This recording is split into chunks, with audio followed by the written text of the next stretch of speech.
प्रारब्ध को कैसे बदले। जी हाँ दोस्तों, काफ़ी ज़्यादा लोग जब परेशान होते हैं अपनी लाइफ से तो वो उनके मन में ऐसे थॉट आते हैं कि आखिर ये प्रारब्ध को कैसे बदले, क्या प्रारब्ध को बदला जा सकता है। कुछ लोग काफ़ी ज़्यादा अपनी लाइफ में स्ट्रगल कर रहे होते हैं तो वो ऐसा प्रयास करते हैं कि काश ये प्रारब्ध बदल जाता या फिर मैं और कुछ कर लेता। देखिए, प्रारब्ध का निर्माण होने के बाद ही हमारे शरीर का निर्माण हुआ है। सबसे पहली बात तो हमें ये जाननी है और ये माननी भी है कि जब हमारे प्रारब्ध का निर्माण हो गया उसी के बाद इस शरीर की रचना हुई है और उसके बाद इसमें बुद्धि का निर्माण हुआ है कि व्यक्ति कोई नवीन कार्य करेगा और किस भावना से करेगा, कैसी उसकी नियत रहती है, उसी हिसाब से इसकी आगे की चीज़ें डिसाइडेड होती जाएंगी, चाहे वो जन्म जन्मांतरों के चक्र के आधार पर हो। बात आती है प्रारब्ध की। देखिए, पहले तो आपको ये समझना है कि प्रारब्ध को कैसे बदले। लेकिन आपके जीवन में आज दुख है वो प्रारब्ध के अनुसार है, लेकिन आपके जीवन में जो सुख है वो भी प्रारब्ध के अनुसार ही आएगा।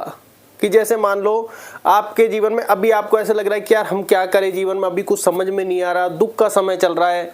लेकिन जैसे ही आपका एक टाइम ऑफ पीरियड बदलेगा, टाइम ऑफ पीरियड मतलब जैसे वो कहते हैं कि एक समय ऐसा आएगा, अब वो समय कोई भी हो सकता है। इससे पहले आप ये माने, क्योंकि बहुत से लोग ये कहते हैं कि काफ़ी समय हमको हो गया, इसी में उलझ रहे हैं, लेकिन उनको ये बात ही माननी कि काफ़ी समय इसमें हो गया फिर भी आप रुके हुए हैं। ये बात भी तो मानने वाली कि प्रारब्ध जो आपको भोगना है वो आप भोग रहे हैं। नहीं तो ऐसी दुर्दशा हो जाती है, व्यक्ति कहता है कि क्या करूं, ज़्यादा हम इसकी गहराई में तो डेप्थ में तो नहीं जाएंगे, लेकिन वो वाली एक सिचुएशन माइंड की ऐसी हो जाती है, इतनी मतलब हद से ज़्यादा। लेकिन जो स्ट्रगल टाइम चल रहा है वो भी हमको गुजारना है, उसके बाद जो सुख आना है वो भी प्रारब्ध के अनुसार आना है, क्योंकि प्रारब्ध में सुख और दुख दोनों पहले से जब हो चुके हैं तो ये दोनों समय के अनुसार आने हैं। तो अब प्रारब्ध को जब हम बदलने की कोशिश करते हैं तो इसमें सुख भी आपका निहित है, दुख भी आपका निहित है और आपको नवीन क्रियमाण कर्म करना है। अब बात आती है प्रारब्ध को बदलने की। क्या ये इतना आसान है? देखिए, प्रारब्ध नहीं बदला जा सकता। सबसे पहले तो आपको ये मानना है कि ये नहीं बदला जा सकता, ये तो क्लियर है। लेकिन इसकी आप वो कहते हैं कि फ्रीक्वेंसी कम कर सकते हैं, जैसे नाम जाप के द्वारा।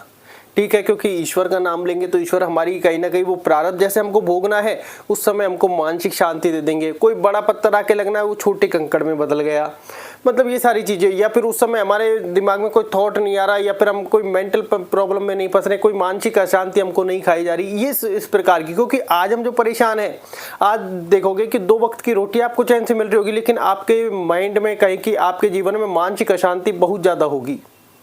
तो ये मानसिक अशांति से हमको बचना है कि जो होना है वो तय समय पर ऑटोमेटिकली चलना है। लेकिन आज हमें सबसे ज़्यादा मानसिक अशांति का कारण क्या है? हमको ऐसा लगता है कि सब कुछ हम कर रहे हैं। जीवन में आप कभी एहसास करने महसूस करना हो सकता है आपने किया भी हो कि हमको हमेशा ऐसा लगता है कि जैसे सब कुछ मैं कर रहा हूँ, कि जैसे सब कुछ हम कर रहे हैं, अगर हम नहीं करेंगे तो क्या होगा नहीं।